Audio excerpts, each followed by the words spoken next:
आहेत। महसूल आणि पोलीस प्रशासन हे भूमाफियांना पाठीशी घालतायत असं समाजामध्ये बोललं जातं। त्या अधिकाऱ्यांनी मला असं उत्तर दिलं जे त्याला शोभत नाही की अहो खानोलकर अख्ख्या महाराष्ट्रातच भूमाफिया आहेत।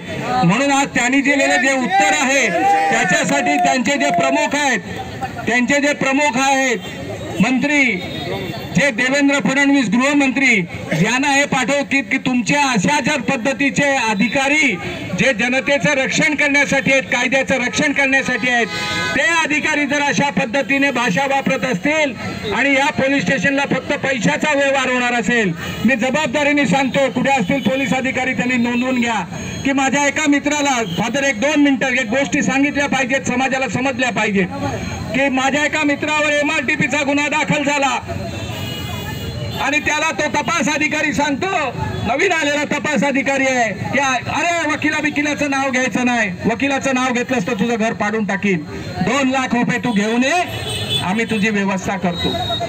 पैशाची अनेक उदाहरणं या 2 ताईंनी सांगितली, मी अख्खा दिवसभर सांगितलं ना तरी ती पूर्ण होणार नाहीत अशी अवस्था आहे।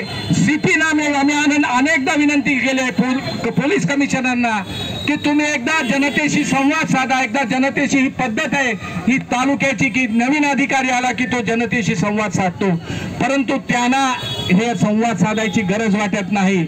अरे असं मी ऐकलंय चर्चा की API आणि PIच्या नेमणुकीसाठी CP ऑफिसला टेंडरिंग चालतं अशी चर्चा समाजामध्ये चालते। म्हणजे जो जास्त टेंडर भरतो, जो जास्त पैसे देणार त्याची नेमणूक त्या पोलीस स्टेशनला त्यांनी मागितलेल्या पोलीस स्टेशनला येते। इतकी गंभीर परिस्थिती जर कायदा सुव्यवस्थेची आपल्या तालुक्यामध्ये झाली असेल तर आज ही आलेली संख्या मला वाटतं ती तेवढीशी पुरेशी नाही। याच्यापेक्षा मोठ्या संख्येने महिला आल्या पाहिजे होत्या, याच्यापेक्षा मोठ्या संख्येने वसईकर आले पाहिजे होते। सगळी कामं बाजूला ठेव। अरे हा लढा जर आपण लढलो नाही तर यापुढे आपल्याला आणि आपल्या भावी पिढीला या वसईमध्ये जगायला कठीण जाईल। जमिनी दुसऱ्याच्या नावावर करणं, दलालांची साठे लोट करून अनेक गैरव्यवहार तलाठी करत होते, आज त्यांची नजर ही आपल्या स्त्रीकडे जायला लागली। याचं गांभीर्य जर आज आपल्या प्रत्येक समाजातल्या आणि प्रत्येक वसईकरांनी जर आपापल्या घरामध्ये घेतली नाही दखल तर या पुढचे दिवस जे 2-3 तुम्ही गोष्टी ऐकल्यात मला तर सांगाल ना, महिलांच्या माझ्याकडे 50 गोष्टी आहेत या पोलीस स्टेशनच्या, जेवढ्या सांगू तेवढ्या कमी गोष्टी आहेत, त्यांना लाजच नाही आहे, त्यांना पैशाशिवाय वसई पोलीस स्टेशन चालत नाही असा माझा आरोप आहे। मी माणसानं उभी करीन,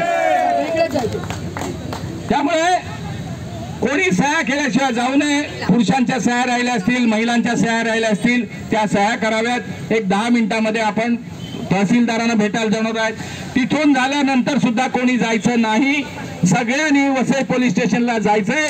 त्या आंधळ्यांना सुद्धा त्यांच्या कर्तव्यात ते जितकी कसूर करतायत त्याची लाज वाटली पाहिजे। महिलांचं रक्षण करायला जर त्या आरोपीला 24 तासात सोडत असतील तर त्याच्यासारखं दुर्दैव नाही, कारण तुम्ही काही सांगा। म्हणून आपण एक 10 मिनिटात जाणार आहोत। ज्यांच्या सह्या राहिल्या असतील, अजूनही कोणाला सांगतो, ज्यांच्या सह्या राहिल्या असतील त्यांनी येऊन सह्या करून घ्या। वरती जाणार आहोत आणि तिथून आपण पोलीस स्टेशनला जाणार आहोत। कोणीही घरी जायचं नाही एवढी कळकळीची विनंती आहे। धन्यवाद।